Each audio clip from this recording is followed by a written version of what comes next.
ही कविता मी एका प्रेक्षकामुळे लिहिली. हल्ली प्रेक्षक प्रतिक्रिया देताना अशी काहीतरी भन्नाट देतात की तुम्हाला ते काहीतरी लिहायला भागच पाडतात. बरं, ती कॉम्प्लिमेंट आहे का ते काय काहीच कळत नाही. मला बिंदास म्हणतात तुमची आईची कविता नसते ना. तर हे कळायला 5-10 मिनिटं जातात की तुमची आईवरची कविता चांगली आहे. ते आधी वाटतं की अरे हे काहीतरी वेगळंच बोलतायत. तर अशाच एका प्रेक्षकामुळे मी ही कविता लिहिली. अगदी ताजी आहे, पहिल्यांदा सादर करतोय, चुकली तर माफ असावी, पण आवडते का सांगा. परवा एक जण भेटले, म्हणले हे काय बरोबर नाही. परवा एक जण पार्ल्यातलेच होते. परवा एक जण भेटले म्हणले हे काय बरोबर नाही. हल्ली कविता इंस्टाग्रामला टाकली नाही काय, सुचत नाही काय. पेटून उठल्यासारखा मी एका जागी बसलो, कागद पेन घेऊन एकदम साहित्यिकाच्या भूमिकेत घुसलो. एकही शब्द मदतीला माझ्या धावून नाही आला. कशावर लिहावी कविता या विचारात बराच वेळ गेला. राग काढत बायकोला म्हणलं जरा बायकोसारखी वाग. कुठे काढणार राग ना. राग काढत बायकोला म्हणलं जरा बायकोसारखी वाग. नवरा केव्हाचा लिहायला बसलाय, कब्बर चहा तरी टाक. ती म्हणली फाडलेल्या पानांचे किती बोळे झालेत पहा. फाडून फेकलेल्या पानांचे किती बोळे झालेत पहा.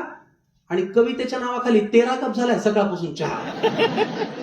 बायकोचा हा बाण माझ्या काळजामध्ये घुसला.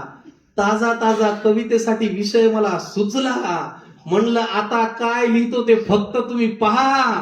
कवितेचा विषय आहे सगळ्यांच्या आवडीचा. बघा, चढायचा असेल पर्वत तर माणूस कमरेतून वाकावा लागतो. चहावरती कविता आहे. चढायचा असेल पर्वत तर माणूस कमरेतून वाकावा लागतो. आणि हवा असेल चहा तर आधी तो आपल्याला टाकावा लागतो. शाबास. चहा पिणाऱ्यांपेक्षा हल्ली विकणारेच वाढलेत. उद्योग नसल्यासारखे त्या चहाचे शेकडो प्रकार काढले. आल्याचा, गुळाचा, साखरेचा, गवताचा, पंढरपूरचा, येवल्याचा, टपरीचा, चुलीवरचा, बार्बिक्यू, बासुंदी, डिप, इराणी, मटका, काळा, कम दूध, जादा पाणी. बरं, क्रिकेट या खेळाशी सुद्धा चहाचा संबंध दिसतो. तिथेही कॉफी नाही बरं, तर टी टाइम असतो. राजकारणातही चहा करतो मनोमिलनाचं काम. जे प्यायला विरोधकही येतात ती असतं चहापान. बरं, चहा पिणाऱ्यांची लागे तंद्री तो पावे अंतर्धान. आणि मन लावून चहा विकणारा होतो पंतप्रधान.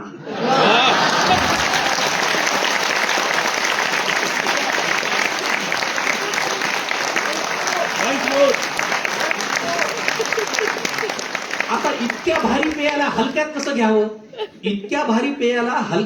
घ्यावं. जवळच्यांना जवळ घ्यावं, चहाच प्यायला बसावं. इतक्या भारी पेयाला हलक्यात कसं घ्यावं, जवळच्यांना जवळ घ्यावं आणि चहाच प्यायला बसावं. नाही म्हणता मला चहावर कविता सुचली हो. तिकडून चहाचा कप घेऊन येणारी बायको मला दिसली हो. 14वा चहा देत ती मला म्हणाली की अजून किती देऊ. 14वा चहा देत ती मला म्हणाली की अजून किती देऊ. तिला म्हणलं हाच चहा पण अर्धा पिऊ. तिला म्हणलं हाच चहा.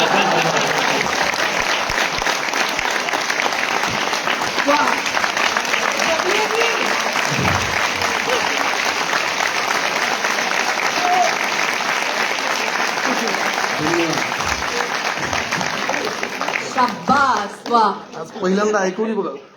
तुम्हाला सांगतो, आपली लिहिलेली कलाकृती